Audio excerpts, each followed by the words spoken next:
ሄሎ ጋይስ እንዴት ናችሁ? እስቲ ጥያቄ ከተን እንመለስ። እሺ ጥያቄያችን ምንድን ነው?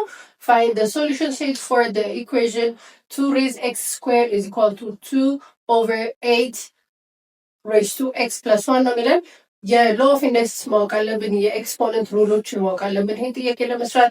እሺ ወደ ጥያቄው ስንሄድ እዚህ ጋር 2 raised x squared አለ is equal to እዚህ ጋር ደግሞ 2 raised 1 ማለት ነው ኦቨር 8 ማለት ነው ማለት ነው 2 raised 3 ማለት ነው። ስለዚህ 2 raised 3 times x plus 1 አለ ማለት ነው እዚህ ጋር።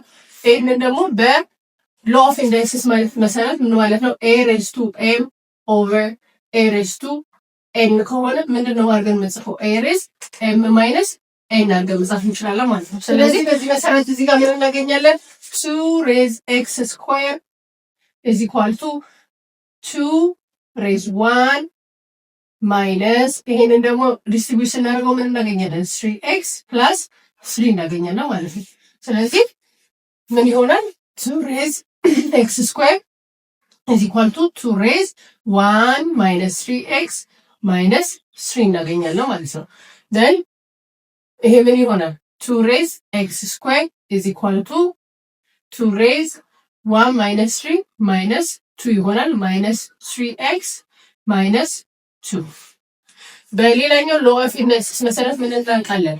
a raised m is equal to a raised n ማለት m is equal to n ነው ማለት ነው። ኤክስፖነንታችን እኩል ነው ማለት ነው ሁለቱ ኤክስፕሬሽኖች እኩል ስለሆኑ፣ ስለዚህ እዚህ ጋር ቤዛችን ተመሳሳይ ስለሆነ ኤክስፖነንታችን እኩል ነው የሚሆነው which means x squared is equal to minus 3x minus 2 እነዚህን ኤክስፕሬሽኖች ወደዚህ ብንዞራቸው x squared plus 3x plus 2 እናገኛለን ማለት ነው is equal to 0 which is a quadratic equation። ይሄን ኳድራቲክ ኢኩዌሽን ደግሞ ፋክተራይዝ አድርገን ሶልቭ ማድረግ እንችላለን ማለት ነው። ፋክተራይዝ ስናደርገው ተባዝተው 2 ፖዚቲቭ 2 ተደምረው ደግሞ ፖዚቲቭ 3 የሚሰጡን ሁለት ቁጥሮች እንፈልጋለን። እነዚህ ቁጥሮች እነማን ናቸው? ፖዚቲቭ 2 ኤንድ ፖዚቲቭ 1 ሲባዙ 2 ናቸው፣ ሲደመሩ ደግሞ 3 ናቸው። ስለዚህ እዚህ ጋር ፋክተራይዝ ስናደርገው ይሄ ምን ይሆናል? x plus 2 times x plus 1 is equal to 0። ስለዚህ ሁለት ሶሉሽን አለ ማለት ነው which is x plus 2 is equal to 0 and x plus 1 is equal to 0. x1 is equal to minus 2 and x2 ደግሞ minus 1 ነው ማለት ነው። ስለዚህ our solution set is minus 2 and minus 1